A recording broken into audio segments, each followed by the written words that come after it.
Wake up with Matt in the morning.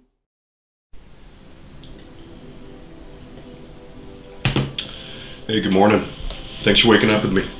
So today what we're going to do is smoked cheesecake. This is something that I was skeptical about. I really didn't think it was going to turn out too good. But I was completely wrong.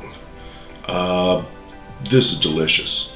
And it's something kind of unexpected. As I've been telling people, hey, I'm going to be doing a smoked cheesecake. People are like, what? A smoked cheesecake? You know, cheesecake, but smoked cheesecake? And the thing is, it balances out really nicely. Now, I don't know, so you can actually see on top, and you'll see at the end of the video, the finished product, you got a nice layer of smoke right there on top. Now, I wouldn't suggest peeling off that top layer and taking a bite. Maybe you would, I don't know. But this turned out great. I used a berry compote, and I used blueberries and raspberries, and really you could do anything. My mom actually made a rhubarb, just straight up rhubarb compote, and we put that on it as well. Delicious. This is really good. I will be doing many more smoked cheesecakes. It's amazing. Keep in mind, down in the description down below, I will have an ingredient list and step-by-step on how to do it. I'm also going to link to a Traeger website. That's actually where I got this recipe from. Actually, my buddy Clark sent me the recipe from the Traeger site. Super good. You're going to love it. And so let's just get right into it. So down here, we have the start of the crust. I've already have 12 graham crackers already broke up and in the mixer. We're going to be adding in a 1/4 cup of brown sugar, 1/8 teaspoon of ground cinnamon, and 5 tablespoons of soft butter. Mine is almost sort of soft. Whoa, don't get too crazy with it like that. So we're going to drop our cinnamon in. We're going to drop our sugar in. What we're going to do is go ahead and let this get incorporated for a couple of minutes. After that, I'll drop the butter in. Once all that's good and incorporated, we'll then go ahead and drop it into the springform pan. I'll put my gloves on so I can get it good and flattened out. As you can see, this will be kind of the consistency you're looking for. I just want to show you that just in case you haven't made one of these before. Plops right out. I got a spatula just for anything that might want to be hanging on. And I just put on the gloves and go for it. I just put on the gloves, get in there, get it flattened out. I don't know if there's other tips and tricks to this, but I found that this is just the easiest way. All right, guys, we're back. So we got this mashed down into the pan of graham cracker crust. We got the cream cheese filling already started here. I already put 2.5 pounds of cream cheese, softened for the most part, into the mixer. What we're gonna do is simply add in the sour cream, and then we're gonna turn this on and get this good and incorporated together. Oop, got some on the mixer. Always best to just raise it and out of your way, right? No sense in fighting around it. So, yeah, that's good, right? Right, that's good. You probably want your cream cheese a little softer than I had mine.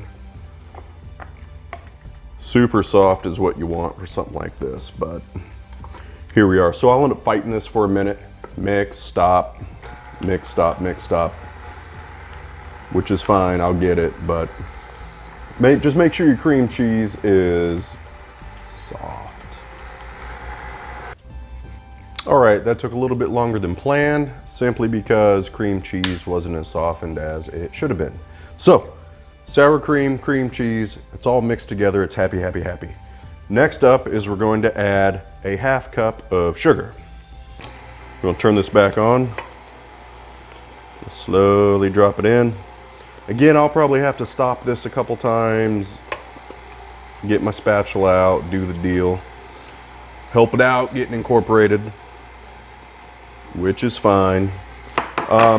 This is gonna mix together here approximately 3 minutes to get good and mixed in. Again, mine will probably take a little bit longer, which is fine. But you want it good and mixed in before you go to the next step, which is the eggs. So next up is we're gonna add the eggs, mix it together, then we'll add the vanilla and the cornstarch. Now some of you might say, well, what is cornstarch for? Why is there 1 tablespoon of cornstarch?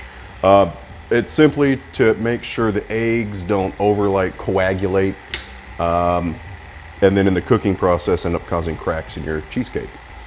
So I guess if you didn't have any, it's not the end of the world, but if you end up getting cracks in the cheesecake, I guess whatever. So yeah, ooh, this is already getting good and smooth. I'm just gonna use a spatula just to help push the stuff from around the bowl down into it. Again, this is about getting everything good and mixed together. So you wanna make sure you're getting good and mixed together, right?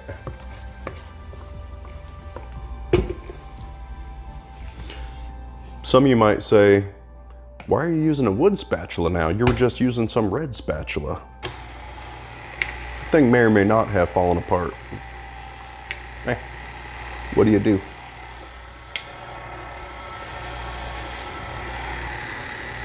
All right, guys, at this point, I'm gonna go ahead and add the eggs.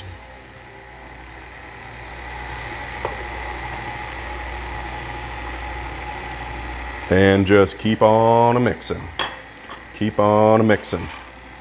We're gonna let this get good and mixed together, and then we'll add the final 2 ingredients. And then we'll keep on mixing. Let's do the last 2 ingredients. We got a tablespoon of vanilla extract. I use the real deal. And tablespoon of cornstarch. And anytime you're doing anything like this, it's always best to just add it slowly. No, I don't just try to bloop, dump it in. We're just gonna get this good and mixed up, and once it's done, we're ready to pour our cream cheese mixture on top of the graham cracker crust in the springform pan. So at this point, I'm gonna go out and get the grill started, and our filling is ready to be poured into the springform pan. Now I want you to notice that I have this blue thing around the springform pan. What is that about? So this is a 9-inch springform pan, and this blue thing is a 10-inch, just one of those silicone pie things. I don't know. But the thing is, we're gonna be putting this in a water bath. So, and I don't have a good setup for that, so don't make fun of me when you see it's just going in a big roasting pan. The thing is, I don't want water getting in the springform pan. So 9-inch springform pan in a 10-inch pie pan. I've seen people use, metal, glass, whatever. I just happen to have a silicone one that fits it, and it's just to waterproof it. That's it. So here we go. Here's our pie filling. Cheesecake filling. I am sorry, this is not a pie. We're simply gonna pour that into there. Man, this is already looking good. It's gonna taste good too. The pellets I'm using today is a Fruitwood blend. Green Mountain Grill makes a Fruitwood blend that has pecan, cherry, and some sort of beech nut. There we go, guys. So at this point, the next step is just wait for the grill to heat up. I'm gonna set this in the roasting pan, get some water in it, and once we're preheated, we're gonna slap this out there on the Green Mountain Grill pellet grill at 300 degrees. So we'll come back once it's ready. All right, guys, we are preheated to 300 degrees. Got the water bath sitting in there ready to go. We're just simply gonna drop this on into the water bath. And we're gonna close the lid and come back in an hour and a half to do the toothpick test. Now the last one I did, it actually took 3 hours. The Traeger recipe says an hour and a half. The last one took 3 hours. It could be. All right guys, so the berry compote, I've already got the water and sugar going. For that, it's simply 1/4 cup of water and a 1/2 cup of sugar. Once the sugar is dissolved in there, you're good to go. At this point, we're gonna add our berries and lemon juice. Now the recipe calls for 2 cups of raspberries, 1 cup of blueberries, and 1 cup of blackberries. I had a blackberry snafu situation, so we're doing like 1.5 cups blueberries and about 2.5, 3 cups of raspberries. You know, and really it's a compote, right? Like you can use whatever berry. If you want to use strawberries, perfectly fine. So once our berries are in, we're also going to add 2 teaspoons of lemon juice and a pinch of salt. I'm going to mix all this up. And yes, I know, fresh squeezed lemon juice I'm sure would be better, but here we are doing the thing. So pinch of salt, I'm just gonna do, yeah, it looks like a pinch. Once I get this mixed up real good and bring this kind of back to a boil, at that point, I'm gonna add 2 tablespoons of butter. Once that's melted, I'm just gonna let this thing simmer for a while. And then it's good. All right, guys, so I just pulled this thing off. Took 3 hours. And finally the toothpick comes out clear. So at this point, I'm gonna let it sit for about an hour, hour and a half, and I'll put it in the fridge overnight. And the compote, by the way, is ready to go and ready to go in the fridge as well. So I got raspberries and blueberries in here. The recipe, the Traeger recipe also calls for blackberries. I'd gotten some blackberries. I opened them up this morning and they're no good. So it's just raspberries and blueberries. Oh man, this, I've got a feeling this is gonna be good. Boom. What? Boom. Come on now. Let's try it. Let's try a bite. Let's see. Smoked cheesecake with a berry compote.